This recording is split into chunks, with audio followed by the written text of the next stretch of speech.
سورۃ الحج کی آیت نمبر 30۔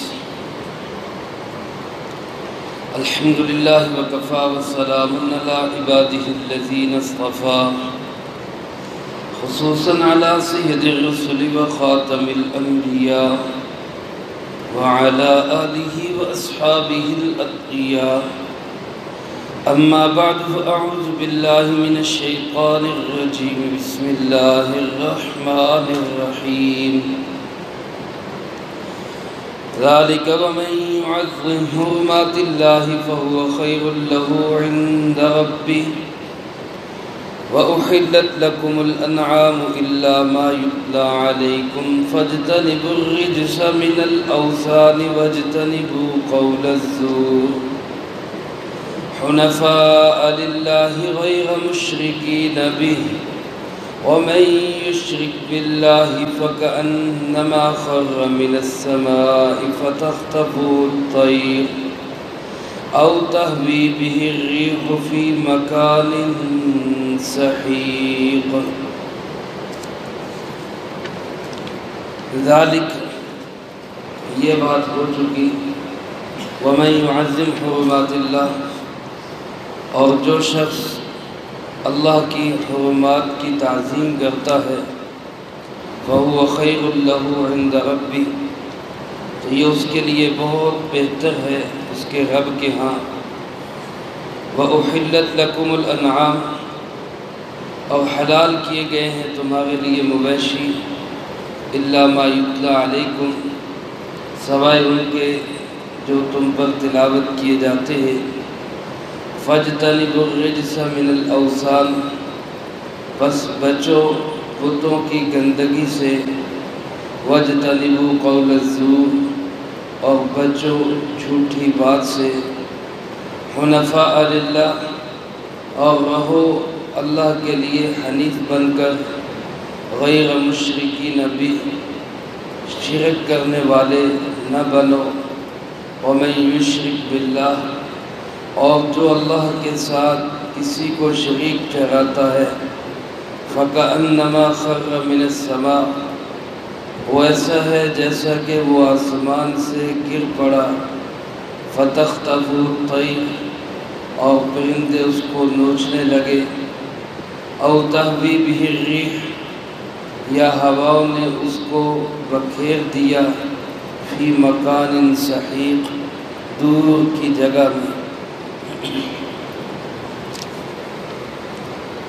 ان آیات مبارکہ میں اللہ رب العالمین نے اپنی حرمات کی تعظیم کا ذکر فرمایا ہے، اور اس کے ساتھ مویشی جو حلال ہیں ان کا تذکرہ فرمایا، اور خاص طور پہ مشرکین عرب کا جو حج تھا، وہ حج تو برائے نام تھا، اس کے اندر حج کے ساتھ ساتھ جو شرکیہ افعال ہوتے تھے اور بہت ساری غلط باتیں اور ناحق باتیں کہی جاتی تھی، اللہ پاک نے اس کی تردید فرمائی اور اس سے منع فرمایا، اور مشرک کی مثال بیان فرمائی۔ دو مثالیں اللہ پاک نے مشرک کی بیان فرمائی۔ پہلی بات فرماتے ہوئے ارشاد فرمایا، ذالک، یہ احکامات تو ہو گئے، پیچھے گزرے ہیں، محرم کے متعلق، طواف زیارت کے متعلق اور احرام سے حلال ہونے کے متعلق۔ فرمایا ایک عمومی بات یہ ہے کہ وَمَن يُعَظِّمْ حُرُمَاتِ اللَّهِ، جو اللہ کی حرمات کی تعظیم کرتا ہے۔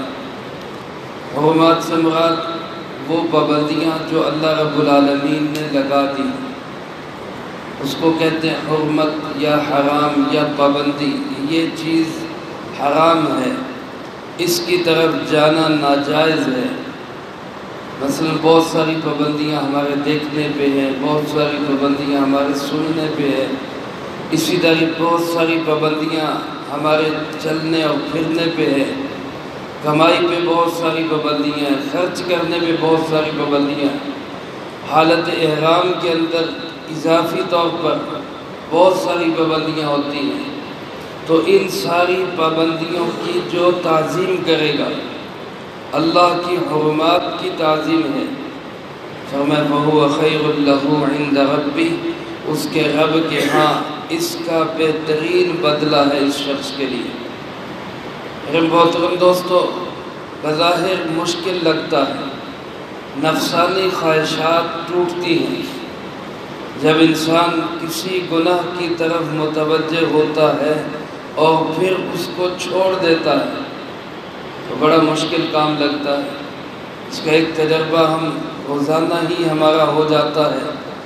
راستے میں چلتے کسی عورت پہ نظر پڑے، غیر محرم عورت پہ، تو بڑا مشکل ہوتا ہے نظر کو بچانا، اپنی نظر کی حفاظت کرنا، لیکن اس وقت میں یہ سوچ کر کہ یہ اللہ کا ایک حکم ہے، ایک حرمت ہے، لہٰذا میں اس کی پابندی کر رہا ہوں۔ انسان اس کی پابندی کرتا ہے تو اللہ فرماتے ہیں یہ اس کا بدلہ رب کے ہاں بڑے بہترین بدلہ ملے، بڑے خوبصورت بدلہ ملے۔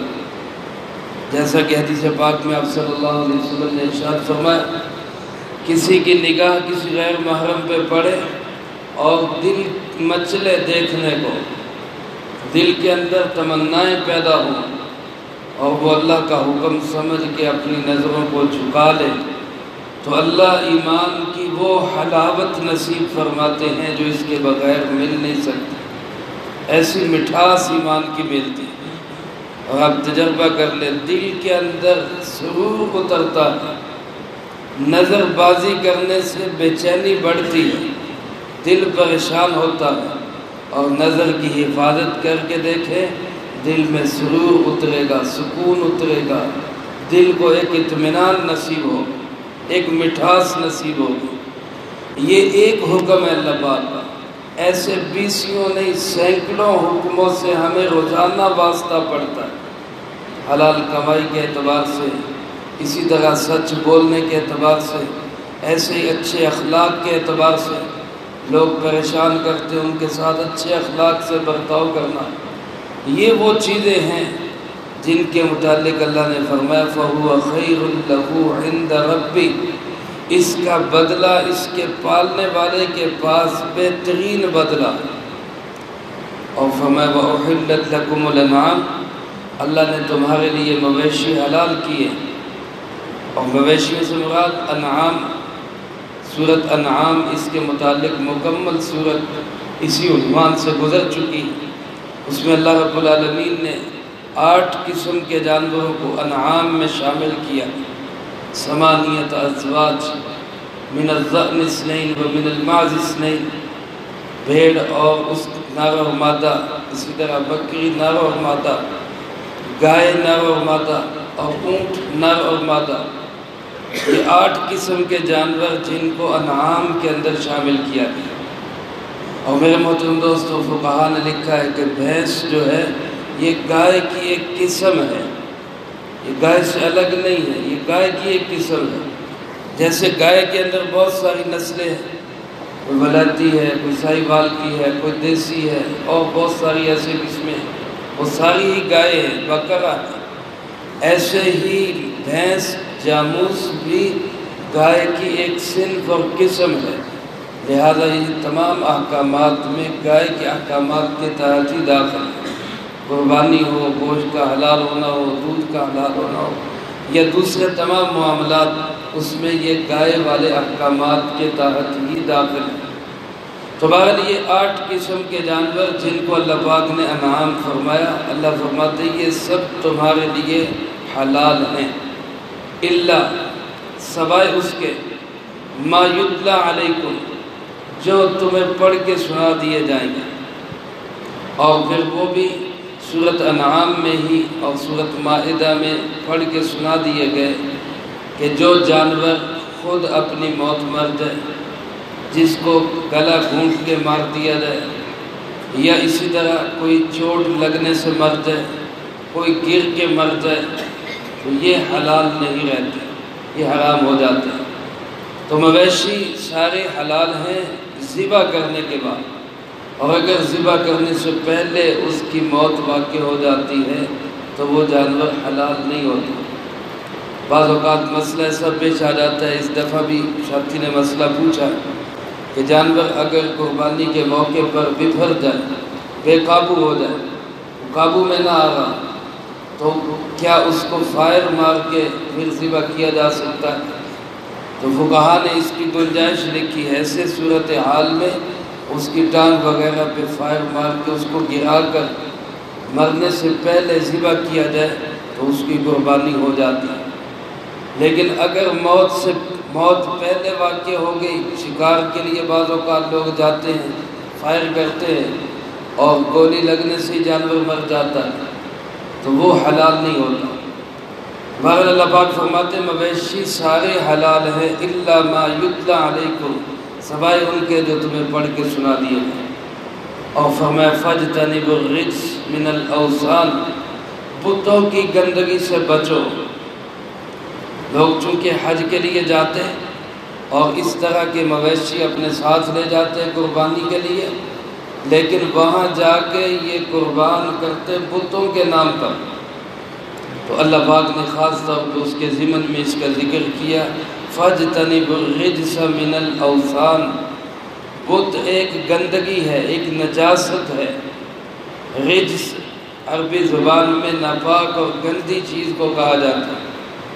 حضرت عبداللہ ابن مسعود رضی اللہ تعالیٰ عنہ کو جناب نبی پاک صلی اللہ علیہ وسلم نے بھیجا کہ تم جاؤ اور میرے لیے ڈھیلے تلاش کر کے لاؤ، استنجا کرنا۔ حضرت عبداللہ ابن مسعود رضی اللہ تعالیٰ عنہ آپ صلی اللہ علیہ وسلم کے خاص خادموں میں سے تھے، اور آپ صلی اللہ علیہ وسلم کو ان پر بے انتہا اعتماد تھا، بے انتہا اعتماد۔ ایک دفعہ آپ نماز پڑھا رہے تھے تو نماز میں قرات کے اندر آپ صلی اللہ علیہ وسلم سے کوئی بھول ہوگی پڑھنے میں، قرآن پاک پڑھنے گئے تھے، تو جب سلام پھیرا تو آپ صلی اللہ علیہ وسلم نے پیچھے مڑ کے پوچھا بھی عبداللہ ابن مسعود کدھر؟ تو وہ پیچھے صف میں ہی تھے، انہوں نے کہا جی حاضر ہوں۔ آپ نے فرمایا تمہارے ہوتے ہوئے میں غلط پڑھ گیا۔ اتنا اعتماد کہ عبداللہ ابن مسعود موجود ہے تو غلطی ہوگی تو بتائے گا، میں تمہارے ہوتے ہوئے غلط پڑھ گیا۔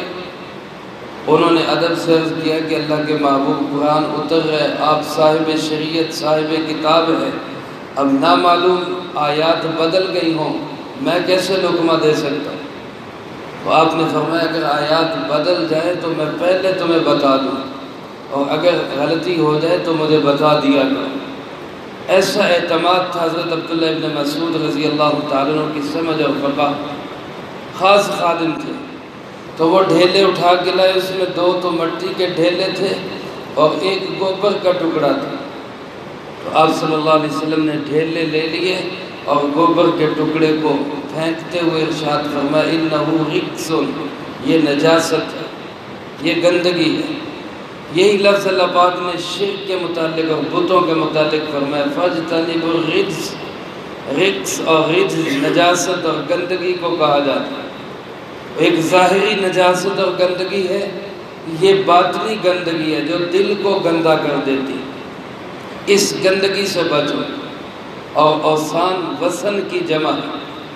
وثن عربی زبان میں اس بت کو کہا جاتا ہے جو کسی جاندار کی شکل پہ نہ ہو، جس کی شکل جاندار والی نہ ہو، اس کو وثن کہا جاتا ہے۔ جیسے عیسائیوں کے ہاں صلیب کا نشان ہے، اس کی عبادت کی جاتی ہے، اس کو نافع و ضار سمجھا جاتا ہے، نفع نقصان اس سے مانگا جاتا ہے، اور اسی طرح اس کو گلے میں لٹکایا جاتا ہے۔ بعض اوقات صلیب خود لٹکاتے ہیں، بعض اوقات ٹائی کی شکل میں، ٹائی صلیب کی نشانی تو گلے میں لٹکاتے ہیں۔ تو یہ ایک ایسا وثن ہے جس کی شکل نہیں ہے۔ حضرت عدی بن حاتم رضی اللہ تعالیٰ عنہ مسلمان ہوئے، پہلے عیسائی تھے پھر مسلمان ہو گئے، تو آپ صلی اللہ علیہ وسلم سے ملاقات ہوئی تو ابھی گلے کے اندر وہ صلیب لٹکی ہوئی تھی، تو جناب نبی پاک صلی اللہ علیہ وسلم نے اس کو پکڑا اور توڑتے ہوئے فرمایا القِ عنک ھذا الوثن، اس بت کو اب گلے سے اتار دو، اس بت کو اب گلے سے اتار دو، اس کو اپنے وثن فرمایا۔ تو وثن اور اوثان جو غیر جاندار کی شکل پہ ہو، اور جو جاندار کی شکل پہ بت بنا ہو اس کو عربی میں صنم کہتے ہیں، صنم۔ تو وثن اور صنم دونوں کی عبادت غلط ہے۔ اب یہ وثن صلیب کی شکل میں ہو، یا یہ وثن کسی پنجے کی شکل میں ہو، یا کسی اور چیز کو نشان بنا کر، کسی جھنڈے کو، کسی اور ایسے نشان کو انسان سمجھے کہ یہ مجھے نفع پہنچائے گا یا نقصان سے بچائے گا، تو یہ اس کی عبادت ہے۔ اللہ ایسی گندگی سے ہمیں محفوظ رکھے۔ ہمارا ایمان ہے کہ نفع اور نقصان کس کے ہاتھ میں ہے؟ صرف اللہ کے ہاتھ۔ اور اس کے ساتھ فرمایا وَاجْتَنِبُوا قَوْلَ الزُّورِ، جھوٹی بات سے بچو۔ میرے محترم دوستو، اندازہ کریں، رسول اللہ صلی اللہ علیہ وسلم نے ارشاد فرمایا انما عدلت قول الزور، کہ جھوٹی بات کو اللہ نے شرک کے ساتھ بیان کیا ہے۔ گویا جھوٹی بات کہنا اور شرک کرنا اللہ کی نگاہ میں برابر کے گناہ ہیں ایک لحاظ سے، اس لیے دونوں کو ایک ساتھ بیان کیا۔ بتوں کی گندگی سے بچو اور جھوٹی بات کہنے سے بچو۔ ایک حدیث پاک میں، بخاری میں یہ حدیث موجود ہے، آپ صلی اللہ علیہ وسلم نے ارشاد فرمایا کہ کیا میں تمہیں اکبر الکبائر بتلاؤں؟ بڑے گناہوں میں سے بھی بڑے گناہ، اکبر الکبائر۔ صحابہ نے عرض کیا جی ضرور بتلائے۔ آپ نے فرمایا الاشراک باللہ، اللہ کے ساتھ شریک ٹھہرانا، وعقوق الوالدین، والدین کی نافرمانی کرنا، وقول الزور، اور جھوٹی بات کہنا، جھوٹی بات کہنا، عام جھوٹ بولنا، خاص جھوٹ بولنا، اس کو آپ نے فرمایا یہ اکبر الکبائر۔ اور علماء نے لکھا ہے، حضرت مفتی شفیع صاحب رحمۃ اللہ علیہ نے معرف القرآن میں، کہ ہر وہ بات جو حق کے خلاف ہے وہ قول الزور ہے۔ ہر وہ بات جو حق کے خلاف ہے، وہ عقائد میں ہو، نظریات میں ہو، معاملات میں ہو، وہ قصے کہانیوں میں ہو، جو بات حق کے خلاف ہے وہ قول الزور، وہ جھوٹی بات ہے۔ اور اللہ اس کو فرما رہے ہیں کہ جس طرح بتوں کی گندگی سے بچنا ہے، اسی طرح جھوٹی بات سے بھی بچنا ہے۔ اور رہو کیسے؟ فرمایا حنفاء، حنیف بن کر۔ حنیف اس کو کہتے ہیں جو سب سے کٹ کر ایک کا ہو کے رہے، ایک کا بن کے رہے۔ حضرت ابراہیم علیہ السلام کی ملت کو ملت حنیف کہا جاتا ہے، اور ہمارے پاک پیغمبر آخری نبی حضرت محمد صلی اللہ علیہ وسلم کی شریعت یہ وہی ملت حنیف ہے۔ تو فرمایا حنفاء بن کے رہو، ایک کے بن کے رہو، اور ایک کے کس کے بننا ہے؟ للہ، ایک اللہ کے بن کے رہو، غیر مشرکین بھی، اس کے ساتھ شرک کرنے والے نہ بنو۔ آگے مشرک کی دو مثالیں بیان فرمائی۔ جو اللہ کے ساتھ شرک کرتا ہے، فرمایا وہ ایسا ہے جیسے آسمان سے گرا اور پرندے اس کا گوشت نوچ رہے ہوں، اس کو بھنگوڑ رہے ہوں، اس کو کھا رہے ہیں۔ یا فرمایا وہ ایسے ہے جیسے ہواؤں نے اس کو اٹھا کے دور کے میدانوں میں بکھیر دیا۔ مفسرین کرام رحمہم اللہ لکھتے ہیں مشرک کی دو قسمیں ہیں۔ ایک مشرک ہوتا ہے پکا مشرک، جس کو اپنے عقائد اور نظریات پہ پورا یقین ہوتا ہے، بالکل پکا پرلے درجے کا مشرک۔ یہ مشرک، اس کی مثال دوسری بیان فرمائی کہ اس کو ہواؤں نے بہت دور میدانوں میں بکھیر دیا، اتنی دور چلا گیا کہ اس کی واپسی کی کوئی امید نہیں۔ اور دوسرا فرمایا مشرک وہ ہوتا ہے جو مذبذب ہے، وہ درمیان میں لٹکا ہوا ہے، کبھی توحید کی باتیں سنتا ہے تو ادھر کو ہو جاتا ہے، کبھی ادھر کی باتیں سنتا ہے تو ادھر کو نکل جاتا ہے، یہ درمیان میں لٹکا ہوا۔ اس کی مثال یہ بیان فرمائی کہ یہ ایسا جیسے آسمان سے گر رہا ہو، پرندے اس کو نوچ رہے، پرندے اس کا گوشت کھا رہے۔ میرے محترم دوستو، شرک بہت بڑا گناہ، بہت بڑا ظلم ہے۔ اللہ پاک مجھے آپ کو شرک کی ہر صورت سے محفوظ رکھے۔ اور توحید جو ہے یہ بہت بڑی نیکی ہے، بہت بڑا اللہ رب العزت کا ہم پہ احسان ہے۔ اللہ نے ہمیں کلمہ توحید نصیب فرمایا، اللہ پاک اسی کلمہ توحید پہ ہمیں موت بھی نصیب فرمائے، جو کہا سنا اس کو زندگی میں لا کے دوسروں تک پہنچانے کی توفیق عطا فرمائے۔ اللہم انت السلام و منک السلام تبارک ربنا و تعالیت یا ذا الجلال والاکرام۔ اللہم انا علی ذکرک و شکرک و حسن عبادتک۔ اللہم احسن عاقبتنا فی الامور کلها و اجرنا من خزی الدنیا و عذاب الآخرہ۔ اللہم باقیتا کباقیت الولید۔ اللہم استر عوراتنا و آمن روعاتنا۔ اللہم انا نجعلک فی نحورہم و نعوذ بک من شرورہم۔ اللہم اکفنا بحلالک عن حرامک واغننا بفضلک عمن سواک۔ اللہم اکفنا کل مہم من حیث شئت ومن این شئت۔ رب ارحمہما کما ربیانی صغیرا۔ ربنا هب لنا من ازواجنا وذریاتنا قرۃ اعین واجعلنا للمتقین اماما۔ یا ارحم الراحمین یا ارحم الراحمین یا ارحم الراحمین۔ اے مولا کریم ہم سب کے زندگی بھر کے گناہوں کو معاف فرما، کبیرہ صغیرہ ظاہری باطنی اجتماعی انفرادی ہر قسم کے گناہوں کو معاف فرما۔ اے اللہ اپنے پیارے محبوب کی پوری امت کے گناہوں کو معاف فرما۔ اے اللہ پاک امت مسلمہ کی حال پہ رحم فرما۔ اے اللہ اپنے پیارے محبوب کی پیاری امت کی حفاظت فرما۔ ہر جگہ امت مسلمہ کو کفار و منافقین کے ظلم و ستم سے نجات عطا فرما۔ بالخصوص ہماری کشمیری مسلمان بھائیوں بہنوں کو کافروں سے، ظالموں سے، منافقوں سے نجات نصیب فرما۔ اے ارحم الراحمین، یا اللہ ان کی مشکلات کا مداوع فرما۔ اے اللہ پاک ان کے لیے آسانیاں پیدا فرما، ہر ظالم اور جابر سے ان کو محفوظ فرما۔ اے ارحم الراحمین، وطن عزیز ملک پاکستان کی تمام مشکلات کو دور فرما۔ اے اللہ اس پاک وطن کو اندرونی بیرونی خطرات سے محفوظ فرما۔ اے اللہ اس کی نظریاتی اور جغرافیائی سرحدوں کی حفاظت فرما۔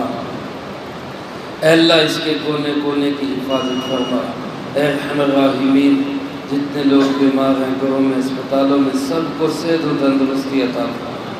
ہر بیمار کو ہر بیماری سے شفا عطا فرما۔